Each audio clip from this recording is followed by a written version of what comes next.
I was born in Marshall County, and when I was 6 months old, my family moved to Alabama City there, because that's where the cotton mill was. And my mother and father went to work in a cotton mill, and I was a little fella. But ever since I was a real small individual, I wanted to be a soldier. I'd take all the tests and everything else and pass them, and then it'd come back I didn't weigh enough, I wasn't old enough.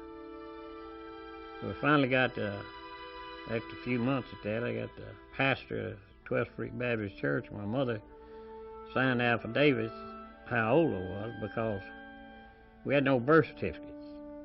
Gunnersville, Alabama, where I was born in Marshall County, was destroyed by a tornado back in the early 30s, and all the records were gone.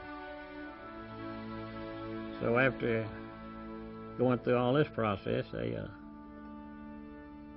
finally let me in. Ola Mize enlisted in the Army in April of 1950. Lured by an additional $50 a month to jump out of aircraft, he became a member of the 82nd Airborne. Mize was just finishing his tour when the Korean War broke out, so he re-enlisted and volunteered for the front lines. On June 15, 1953, Mize was serving on the main line, where he was responsible for the defense of a position called Outpost Harry. His orders were to hold it at all costs. During our first few days up on Harry, at night we kept seeing trucks coming up behind the mountains in front of us. I kept begging for artillery, airstrike or something that they was building up so in front of us.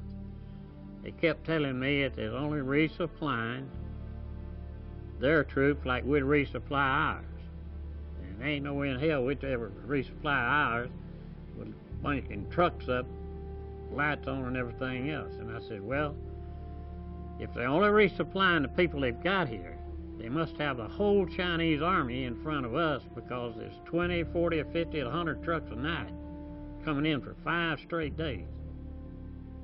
At night, when I'd go around checking our platoon and to make sure that it's at least 50% alert, I got back and I got a call from a weapons squad leader that something was wrong out in front of his position. He couldn't figure out what it was.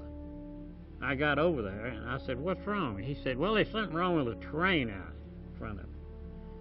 Well, I climbed up there looking over the trench line, and it was within 10 yards of our trenches. Bushes all over the place. Well, the first thing I said, where the hell did all them bushes come from? About that time, a few of them moved. I just automatically started spraying the hell out of it, all them bushes. There's bodies falling all over the place there. Well, about that time, they kicked off the artillery on us. I mean, they opened up. I thought the end of the world had come. I started sandbagging everybody in. Well, as I was putting the sandbags in, the artillery round hit right behind me, and I thought I'd blow it all to pieces. It drove me into the timbers at the bunker. When I got my conscience back, my medic, there was about 6 on top of him, and they killed him before I could get to him. But I done them the same favor. As I went by the heavy machine gun position, I heard a movement. I said, who is in there? And it was my BAR man, him and his assistant. So I said, what in the devil are you doing in there? You're supposed to be down in that bunker in your position down there. They was up at the standoff, just getting some air up there, because it's hot that time of year. When all the artillery hit and it scared them to death, they jumped in that bunker and they'd lost their weapons and everything. They didn't even have a weapon. Well, there ain't no time to chastise people on the circumstance. So I told them, I said, here's my empty magazine. Start loading them things. You got a case of carbine ammunition there. And about that time, they started pouring over the trench lines. For the next 2 hours, all I was doing was just shooting Chinese as fast as they come over that trench line. We was filling the trench up with them, and the 2 guys there was recharging my magazine. Well, I told them to come over with me, and we climbed over the stuff, and it just was getting to the platoon command bunker, there was one of my BAR men fighting with 6 Chinese, and he had it by the butt with a tripod stuck out, swinging at him. They had bandoliers hanging all over him, and these Chinese was trying to capture him. And I shot them. I said, why in the world you're not using that BAR right? It's a lot better if you load your magazines and shoot that thing rather than try to use it as a club. He said, I can't. I said, what, you got all that? He said, that's carbine ammunition. I said, you're stupid. I said, the only thing that comes in bandoliers is M1, 8-round clips. Carbine ammunition comes in cartons, like I've taught you people. Well, I was wrong. Nobody had told us about the new 10-round clip of carbine ammunition, and I started checking my dead, and all of them had carbine ammunition with M1 rifle or BAR. And boy, I was hostile.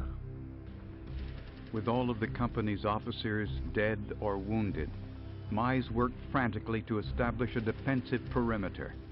He then assembled a patrol that moved from bunker to bunker, making their force look larger than it was.